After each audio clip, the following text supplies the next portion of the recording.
Hey HCDA and welcome back to Satisfactory. This is my bite-sized run which is aimed at those of you who want to progress through this game without every build taking weeks to complete but still have an awesome looking factory. And I think we are doing a pretty good job if you look at this tiny little Caterium facility where we're now producing quite a lot of wire. And as you can see, we also have one of those smart splitters up and running now, so that means that we should be getting a decent amount of tickets from our sink over there. And that also means that during the last few hours that we built setting this up, as well as the sulfur production and things like that, we should now have enough materials to make some progress. Now what we're going to be doing over the next few episodes is we are going to take this steel hub over here and we're going to be expanding this into a centralized production area. Now, it's not going to be the same as one of those mega factories that you've seen other YouTubers build. I know it kind of sounds exactly the same, like everything in one place and stuff like that. But trust me, it's not going to be the same for two reasons. First of all, we're not going to get anywhere near mega territories. But for the second reason is that I started this series with the intention of making a playstyle available to you guys where you can really just play for one evening, actually get something done, feel like you're making progress, seeing that you're making progress, and then doing that for like a couple of evenings in a row, and then slowly seeing a larger facility starting to exist in your playthrough. Now, once again, I know it sounds very similar to a mega factory, it's really not. You'll just have to trust me and play along. Also, I've been looking at this facility for a few minutes now, and did I actually forget to connect this steel facility? Oh my lord, I did. So this has been sitting here for I don't know how many hours. No, not that many hours, but like 2 or 3 hours not doing anything. Okay, well, anyway, let's get back to working. So what do we need to actually do that? Well, we're going to need two new things, and yes, I still didn't unlock the jump pads because I never used them. We are going to need the advanced steel production. We just unlocked the normal steel production, but we're already going to be moving into the advanced territory, mainly because we're going to get the access to Miner Mark II. That basically means that all our resource nodes are now going to be producing twice as much resources for our bucks. So that's going to be a huge help towards actually getting enough resources going. We're also unlocking 5 new items, so that's a huge amount of stuff we need to automate, but we'll get to that eventually. The second thing we're going to need in order to do all of that is unlocking the Logistics Mark III. This will give us access to the Mark III conveyor belt, which is going to be very helpful in actually making sure we can set up an efficient facility. Now, maybe someone can explain to me what the logic is of going from 60 to 120 to 270 resources per minute in terms of these belts. Everything seems to be multiplying by 2 except for this belt. But there is probably some logic there I'm missing. Anyway, 270 is better than 240, so I'll take it. Don't forget that you also get the better storage container just in case you want to stack them up. I just prefer stacking 2 of them on top of each other, but anyway, I guess it's a thing. If you have the additional rotors, because you're still going to need the 200 for the advanced steel production, so make sure you unlock this first. But if you have any rotors left, you could also go ahead and unlock the improved melee combat. The Sino Basher is very useful to bash around with your own little lightsaber and getting rid of those pesky aliens, and the additional inventory slots don't hurt either. So let's get to it. Now, the main goal for today is going to be to automate encased industrial beams. Now, in order to do that, we're going to need 2 things. We're going to need steel, which we already have, although we're going to need a lot more of it, and we are going to need some concrete. Now, of course, we already have 2 small concrete facilities, one over here and one which apparently is not showing on my radar, but over here next to our steel facility. But we are going to be using this node. At least I'm going to be using this node over here, which is a normal node as well.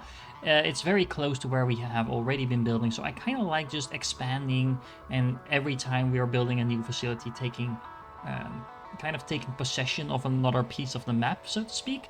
I also really like having all these small facilities all over the place. Really feels like we're making some progress in the game. But of course, what you could also do is simply upgrade one of our existing facilities. I just like building a new one. It's going to be very straightforward.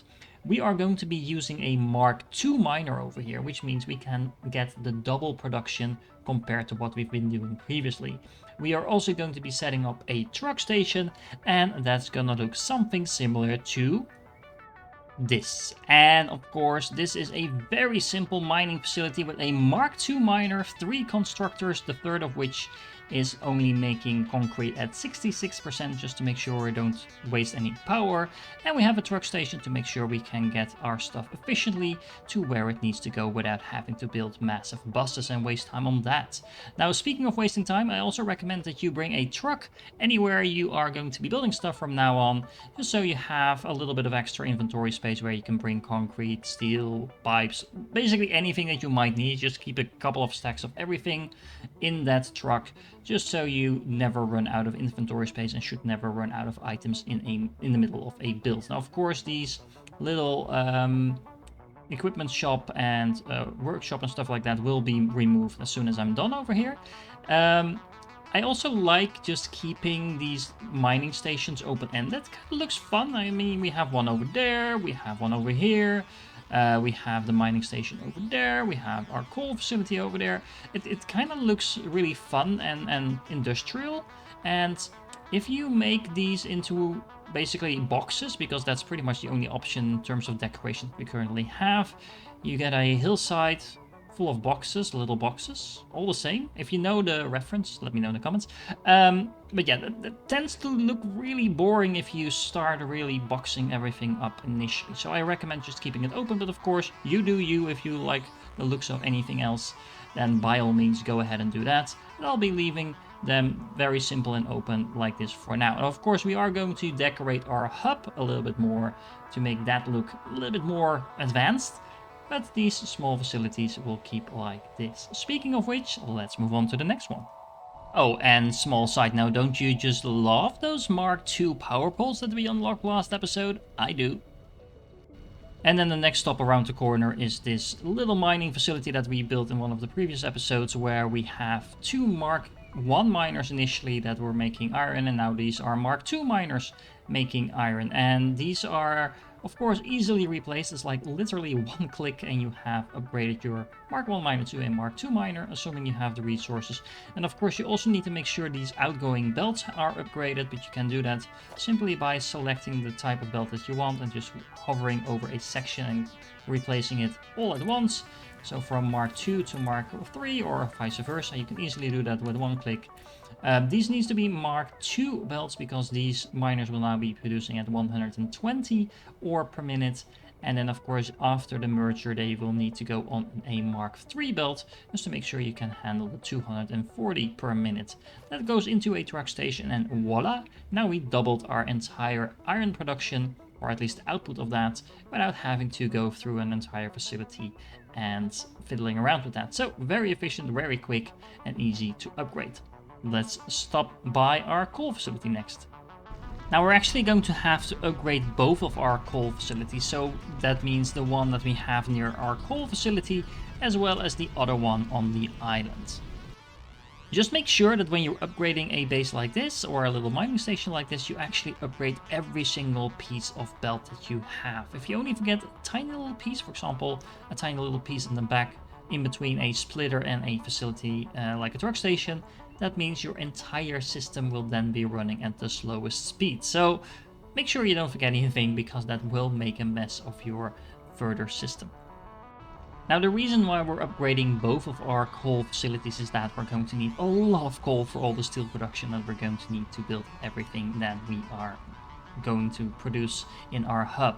Now we're obviously also using the coal towards our power production, so we're going to have to deal with that at some point, but for now just trust me, all the overproduction in terms of coal for now is going to go into our steel, and we should not have any problem with power, at least not for the moment. One small detail that is important to note is that you might want to upgrade your waiting time at the output stations. So right now, by default this is set at 1 second, at least if you drive around like I did initially when I made this route, but you can easily set it up to something like 30 seconds just to make sure the truck has enough time to completely load up full before it leaves. Because if it only sits here for 1 second, you will notice that it only brings a few stacks of coal, and that will not be enough to make use of the full 240 coal per minute that we will now be producing. Now we already have our truck stations for the iron and coal, so we have our destination sorted. Now we just need to make sure we have our organization sorted so we can actually process all of those resources.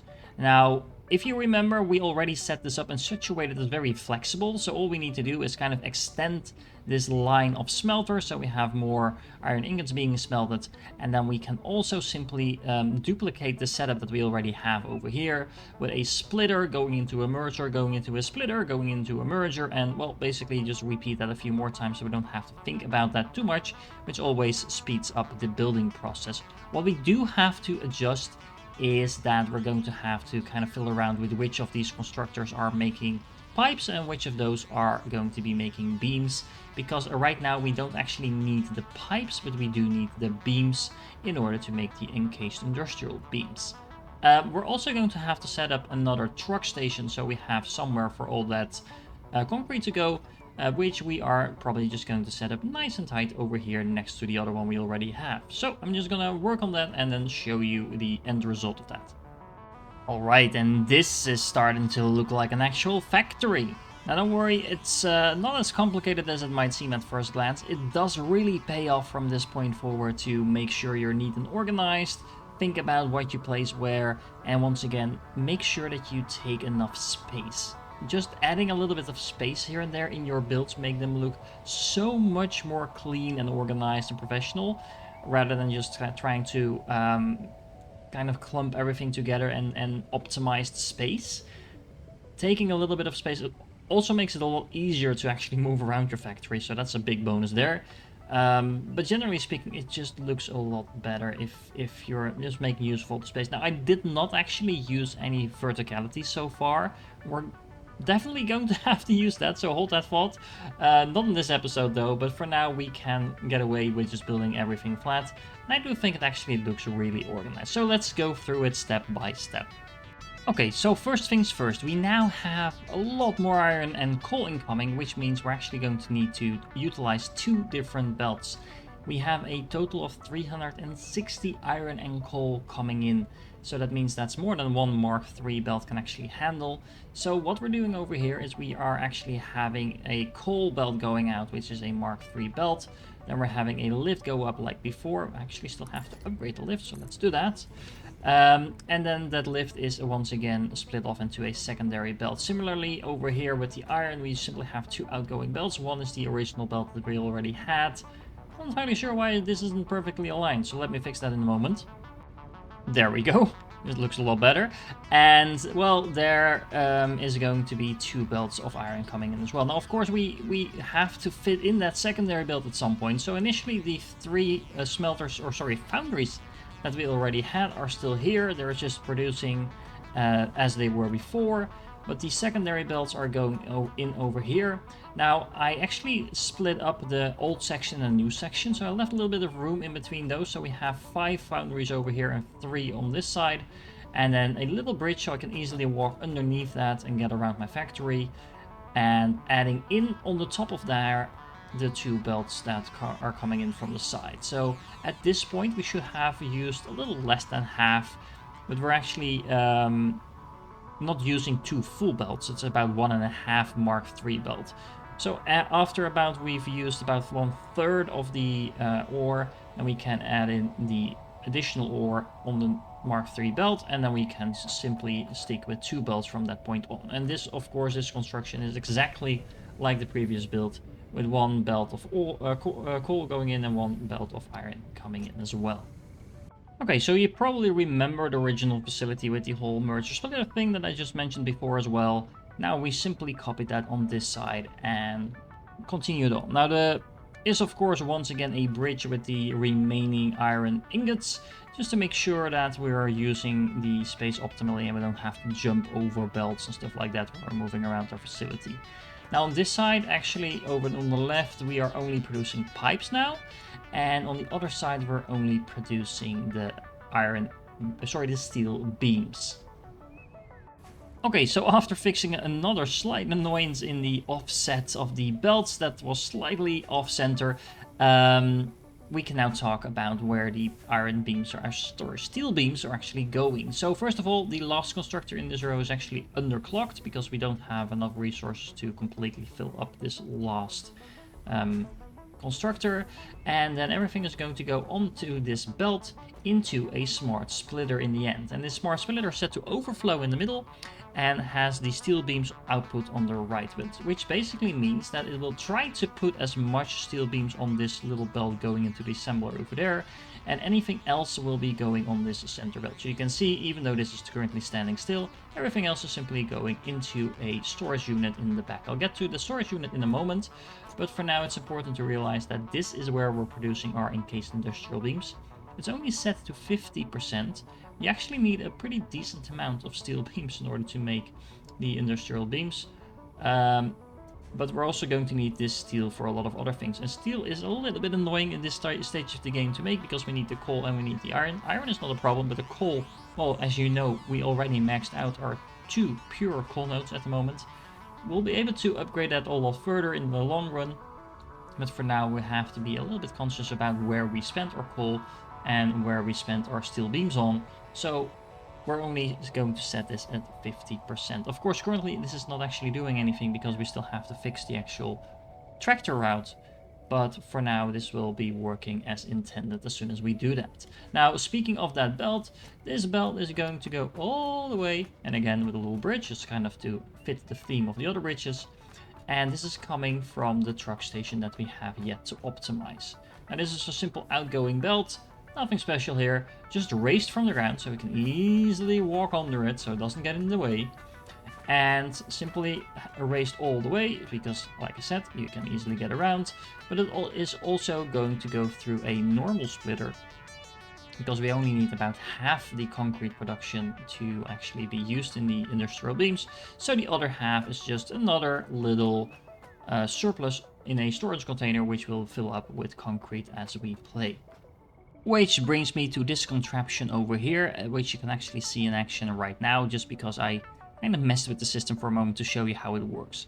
So what I've done over here, I connected both the incoming belts for the storage units. So this is the belt that's going to be the concrete, and this is the belt with the iron pipes.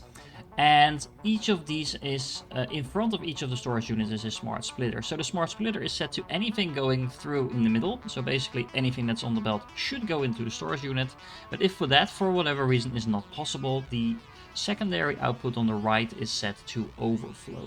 Now that means that if the storage unit is full, anything else will be put on the overflow belt. And this is actually a central belt with just anything that we have in terms of overflow will be going onto this belt.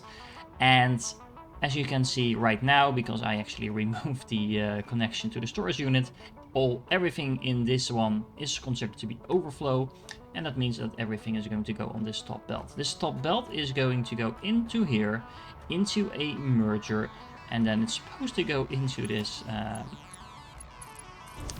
sink. There we go. And now we have another source of sink production stuff.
Which brings me to this contraption that looks a lot more complicated than it probably is.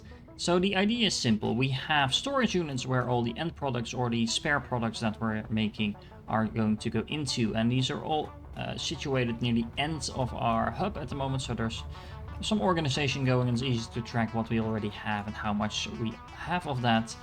But these storage units are going to fill up pretty quick, at least in some cases. For example, over here, I'm currently making 60 steel pipes, per minute, and that means that the storage unit is going to fill up really quick. Now, currently, actually, just to demonstrate you what's happening, I removed the connection between the splitter and the storage unit, so currently this is not actually filling up anymore. But because I have a smart splitter set up over here that has a center output for anything, but an overflow output to the side, that means that as soon as the storage unit is full, anything else will be put on the overflow belt. And actually I have the exact same setup for every single storage unit. So again, for the concrete hero, for example, again, an overflow to the side. And that means that if any storage unit is full, the smart splitter will try to put it on basically on the sink belt. Now that sink belt is going to be combined into a merger over here and then go straight into the awesome sink.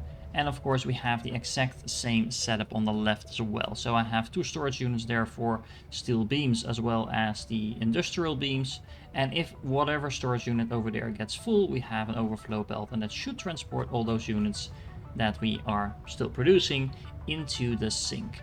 So that just makes sure that this factory will always be working and we're not wasting any production just because our storage unit is full.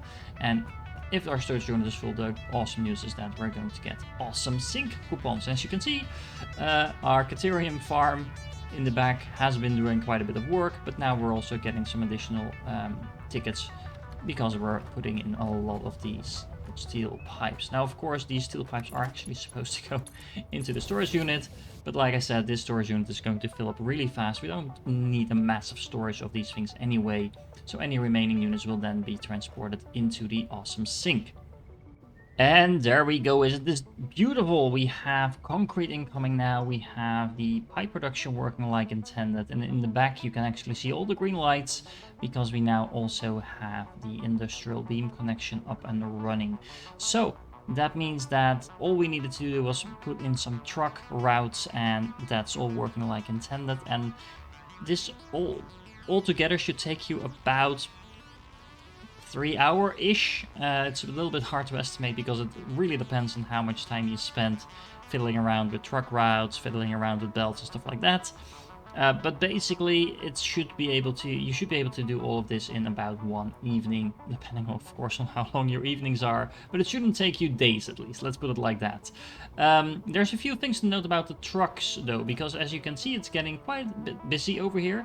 So wherever possible, try to avoid your trucks intersecting with each other. If you put in the waiting times as I suggested, make sure you put the waiting times either at the hub itself or at a station if you have multiple trucks heading for the same destination, so like we have with the coal now, because we actually have 2 different trucks incoming with coal. Make sure that you set them up in such a way that they are only going to wait at the hub station for about maybe 10 or 20 seconds. No longer than that, because you want to avoid having your trucks collide and wait for each other and stuff like that. Shouldn't happen too often, but it can happen. It's quite rare in my experience, but still try to just minimize the chance of that ever happening, and make sure that if you put in a waiting time, you put in the waiting time at the actual mining station, because there's no one getting in the way over there, so that should make it a lot easier. All in all, I would say this is starting to look like an actual factory. Make sure you join me in the next one for some more extensions to this project. And if you're still here, of course, you're awesome. Make sure you like and subscribe if you haven't done so yet. It really helps me out, and I hope I catch you in the next one.